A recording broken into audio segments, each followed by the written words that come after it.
ప్రభు కోపిస్తే ఆ కోపానికి పర్వతాలు కదులుతాయండి, గడగడగడగడ.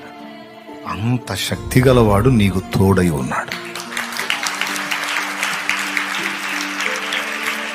అలాంటి వాడు నీ పక్షమున చేయి అడ్డబెట్టి నిలబడ్డాడు. రారా ఎవడొస్తాడో అని. ఆయన బలం తెలుసుకోవాలి. ఆయన ఎంత శక్తి గలవాడో, ఎంత పరాక్రమవంతుడో, ఎంత పౌరుషం కలిగిన వాడో, అసలు ఆయన స్థాయి ఏందో నీకు తెలిస్తే ఇదే మాట అంట, ఆయన నా పక్షమున ఉంటే అసలు నాకు విరోధి ఎవడు ఉంటాడా? వాడు నాకు విరోధంగా పడగెత్తినోడు ఉంటాడా? నామ రూపములో లేకుండా నశిస్తాడు. ఎందుకు?